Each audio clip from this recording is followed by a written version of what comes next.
पूर्व विधायिका, पूर्व मंत्री, पूर्व सांसद, जिनको हम सब मामी जी के नाम से जानते हैं, आदरणीय माया सिंह जी, मेरे बड़े भाई आदरणीय अनूप मिश्रा जी,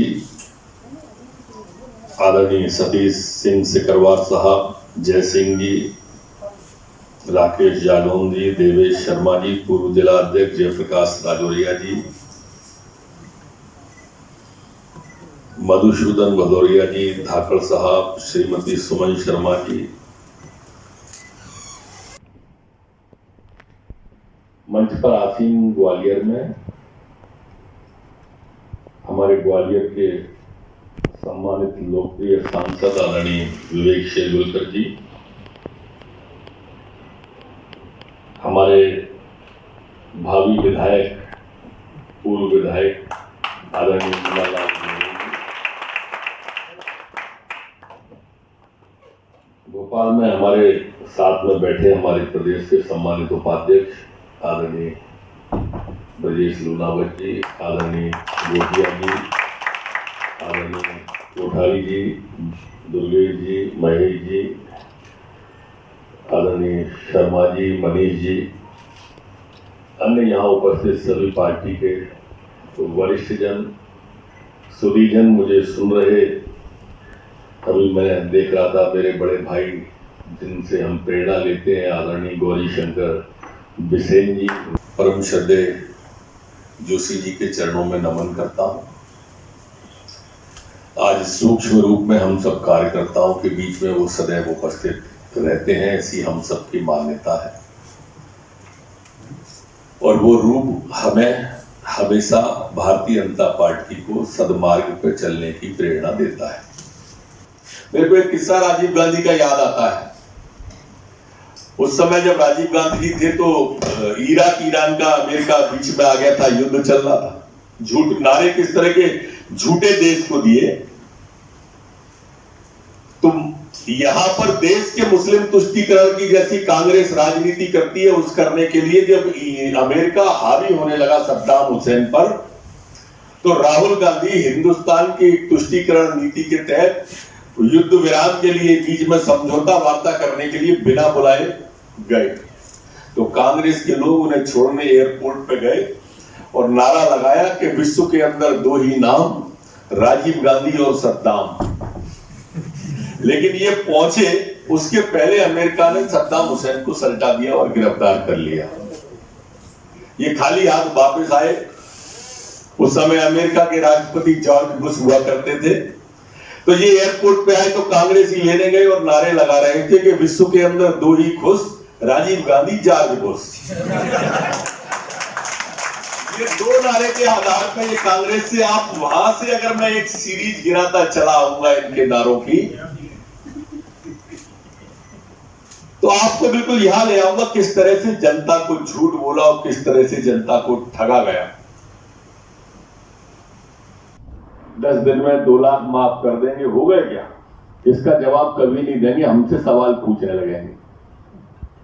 हमारे मुख्यमंत्री जी ने, शिवराज सिंह जी ने अभी सवाल पूछे उनसे, लेकिन उसका जवाब नहीं दिया, सवाल कर दिया और उल्टा। जनता हमसे जब पूछेगी तो हम अपना सवाल का जवाब दे देंगे, आप हमारे काय को दे रहे हो। आप उनके रोज बयान देख लीजिए, भारतीय जनता पार्टी से रिलेटेड सवाल और जवाब होंगे।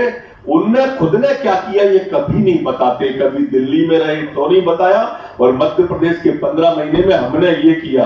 और आप मेरी पूरब विधानसभा के कार्यकर्ता बंधुओं, नागरिक बंधुओं, आप मेरी आवाज सुनते होंगे तो कभी किसी कांग्रेसी से पूछना कि तुमने 15 महीने में क्या किया। इस पे चुनाव कभी नहीं लड़ेंगे। इसकी बात ही नहीं करेगा कोई कांग्रेसी कि उनने क्या किया। मध्य प्रदेश में 2 दलीय व्यवस्था है। 2 दलीय व्यवस्था में भारतीय जनता पार्टी और कांग्रेस है। एक तरफ वो पार्टी है कांग्रेस जिसके झूठ और फरेब को तंग आकर मुन्नालाल जी गोयल ने कांग्रेस छोड़ी, उनके नेता ने कांग्रेस छोड़ी। और कांग्रेस का झूठ बोलने का और धोखा देने का अपना एक इतिहास है। देश के अंदर कांग्रेस ने राजनीति सिर्फ धोखे देके और झूठ बोलने की की। इंदिरा जी थी तो इंदिरा लाओ, गरीबी हटाओ, लोगों ने विश्वास कर लिया, इंदिरा जी को ले आए। गरीबी तो नहीं हटी, गरीब मरने लगे। फिर कांग्रेस का हाथ गरीबों के साथ, माने छलने के मामले में, धोखे के मामले में गरीब को भी नहीं छोड़ा। ये कांग्रेस पार्टी का इतिहास है। सर्वाधिक विश्व के अंदर सर्वाधिक भारत है, अच्छी होना चाहिए कोई देश, और भारत के अंदर सर्वाधिक अच्छी ग्रोथ रेट अगर डेथ के बारे में और ग्रोथ रेट कही है तो वो हम इसकी है, इस कोरोना काल की। ये काम दिखाई देता है। 1505 करोड़ रुपया हमने तत्काल नगर पालिका नगर निगम को दिए, ग्राम पंचायतों को 2370 करोड़ रुपए दिए, लगातार हमने राशि भेजी। अब ये पैसा कहां से आ गया और तुम पैसा थे तो कहां रखते थे? एक पत्रकार मित्रों ने मुझसे पूछा कि अब पैसा कहां से आ रहा है। अरे हमने कहा जब धर्मात्मा राज करते हैं तो परमात्मा मदद करते हैं। जब नीयत अच्छी होगी तो हकीकत भी अच्छी होगी। भारतीय जनता पार्टी के लोगों के अंदर कूट कूट के ध्येयवाद और राष्ट्रवाद भरा हुआ है। इसलिए ये चुनाव जो आने वाला आपके सामने है, जो मैंने प्रारंभ में कहा था, ये पूरा का पूरा चुनाव सरकार चलाने के लिए है। ये सामने 15 साल की सरकार आपके सामने और उसके मुखिया शिवराज सिंह चौहान है, और दूसरी तरफ आपके कांग्रेस की 15 महीने की सरकार और कमलनाथ जी है, पूर्व मुख्यमंत्री है। ये दो नेतृत्व आपके सामने है, दो पार्टियां आपके सामने है, और दो नेतृत्व शीर्ष के भी आपके सामने है। एक राहुल गांधी है, एक नरेंद्र मोदी जी है। अब नरेंद्र मोदी जी के सामने जब राहुल गांधी का नाम लेते हैं तो ऐसा लगता है कि राम राम का टेट है। कोई समानता ही नहीं है। कमोबेश यही स्थिति मध्य प्रदेश के अंदर है, कोई समानता नहीं है। हमारे पास में आज वैश्विक नेतृत्व, कार्यकर्ता बंधुओं, वैश्विक नेतृत्व जो विश्व को दिखा दे रहा है। दूसरी तरफ आप देख लीजिए, दूसरी पार्टी का भविष्य देख लीजिए। आज संसद के अंदर सबसे बड़े दल हम हैं, तो आज 10 साल में विपक्ष का नेता नहीं बना पाए। कांग्रेस एक डूबता जहाज है, रसातल की ओर ये पार्टी जा रही है। इसलिए पूरब के मतदाता भाइयों, पूरब के कार्यकर्ता भाइयों, मुन्ना भाई जी गोयल ने एक साहसिक कदम उठाया है।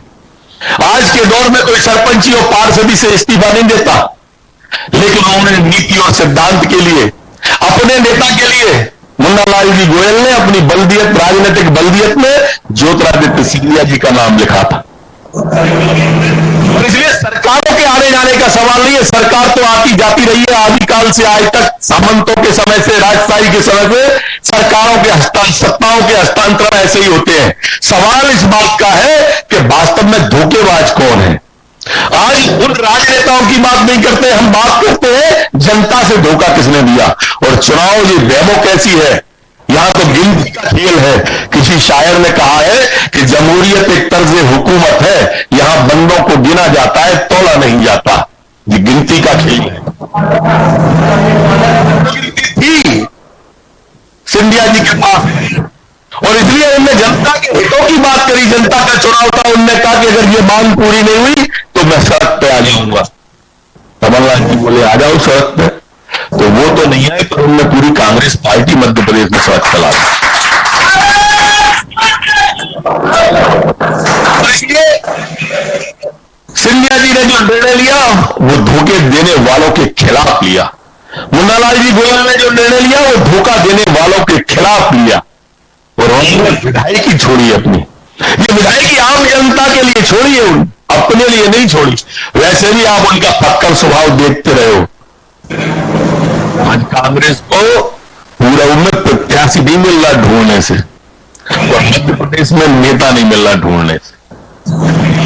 स्थिति हो गई है। नेता बिना दवाई के जा नहीं पाएंगे और दवाई खा के कोई ना बुला नहीं पाएगा। यह स्थिति मध्य प्रदेश की हो गई। आज विकास की बात आती है मुन्नालाल जी के अभी घर भी हो गया, आया, कार्यकर्ताओं से मिलके भी आया। मैं जब लोकसभा चुनाव था तो मैं ये कहा करता था, रात के दौरे पे या प्रदेश में हम जाते थे तो मैं कहता था, गौरी भाऊ के क्षेत्र दिख रहे हैं, गौरी भाऊ उनके क्षेत्र में मैंने कहा था कि आप तो लोकसभा जिता दो। जैसे मेले के अंदर उस समय कांग्रेस की सरकार थी मध्य प्रदेश में, मैं कहता था लोकसभा जिताओ, स्कीम चल रही है एक के संग एक फ्री है, दिल्ली की सरकार बनाओ, मध्य प्रदेश की फ्री है, बाल्टी के संग डिब्बा फ्री है, लक्ष्य के संग सनलाइट फ्री है, जो स्कीम होती थी ना वैसी स्कीम थी। और वैसी स्कीम पूरब में भी यही स्कीम है। आप तो मुन्ना लाल को जिताओ, आधा दर्जन मंत्री फ्री में सेवा करते हुए पूरब की मिलेंगे, आधी रात 24 घंटे ऑटो पे कभी चले आना पूरब वाले। ये नरोत्तम मिश्रा झाड़ लगा देगा आपकी सेवा में, लेकिन इस मुन्ना लाल की सेवा में आप कमी मत रखो, आप कमी मत रखो। आप पूरी ताकत से, पूरी मेहनत से, पूरी शिद्दत से आप तो लग जाओ सिर्फ प्रदेश के उद्धार के लिए, देश के उद्धार के लिए। एक ऐसी राष्ट्रवादी पार्टी के अंदर आज मुन्ना लाल जी आए हैं, एक ऐसे विचार और एक सोच के लिए मुन्ना लाल जी आए हैं जिसका भाव सिर्फ और सिर्फ इस देश का उत्थान, इस प्रदेश की प्रगति है। इसलिए आओ हम सब पूरब के माध्यम से ही सही इस प्रदेश की सेवा में सबको कमल का बटन दबाने के लिए प्रेरित करें। बहुत बहुत धन्यवाद, बहुत बहुत आभार।